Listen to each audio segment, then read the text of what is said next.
Bonjour les enfants, ça va? Dans cette vidéo, je vais vous présenter la première leçon de la première année du cycle secondaire première collégien. Il s'agit d'une leçon de lecture du livret des élèves, l'heure de français. Alors, ouvrez le livre, la page 10 et attachez la ceinture, on va commencer. Suite maintenant les objectifs. Reconnaître le récit dans le fait divers, étudier la structure du fait divers. Avant de commencer la lecture de ce texte, je vous invite à observer le dessin et le texte et relever le titre et la source du texte. Alors, que représente ce dessin? La réponse, le dessin représente un nom au mode silencieux. Quel est le titre de ce texte? Le titre de ce texte est un nom de mythisme. Quelle est la source de ce texte? La source de ce texte est Libération. Quel est le genre de ce texte? Est un article de journal. À quelle date est écrit ce texte? Le texte est écrit mardi 5 septembre 2000. Maintenant, suivez sur vos écrans. Je veux lire le texte. Un nom de mythisme. Un étudiant américain de 18 ans a entamé jeudi dernier, dans le New Jersey, une période de 12 mois de mythisme total pour s'emparer d'un nom de silence. Brett Banff, qui avait multiplié les interviews aux médias américains depuis l'annonce de sa tentative, ne s'exprime plus que par gestes d'émail aux phrases griffonnées sur un tableau. Elle explique sur son site d'internet www.notspeaking.com que son but est, dans une société trop bavarde, d'observer la société et d'écouter les gens parler. Le compte à rebours qui égrenait les jours, les heures et les minutes affichées. Le silence de Brett commence donc. Désormais, il affiche « Je suis actuellement silencieux ».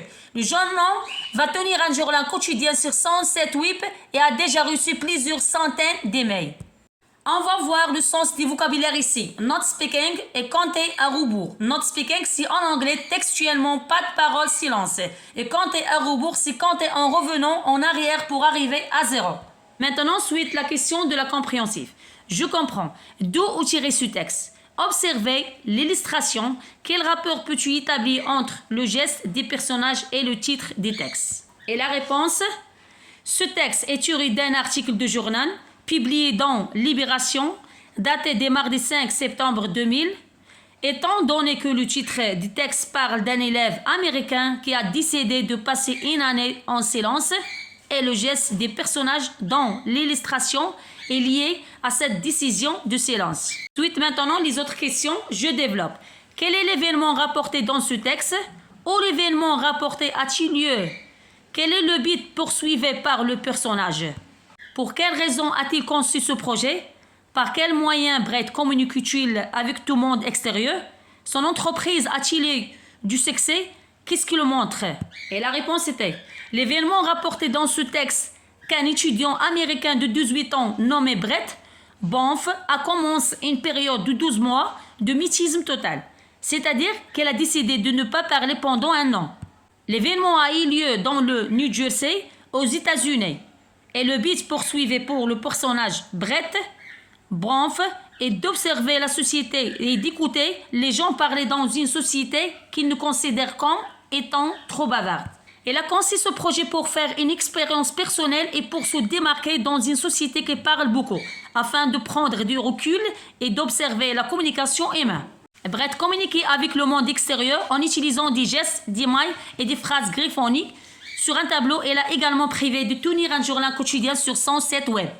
Le texte mentionne que Brett a déjà reçu plusieurs centaines d'emails, ce qui indique un certain niveau d'intérêt et de ressonance médiatique pour son projet. Cependant, il n'est pas clair si cela équivaut à un succès durable ou une simple curiosité initiale.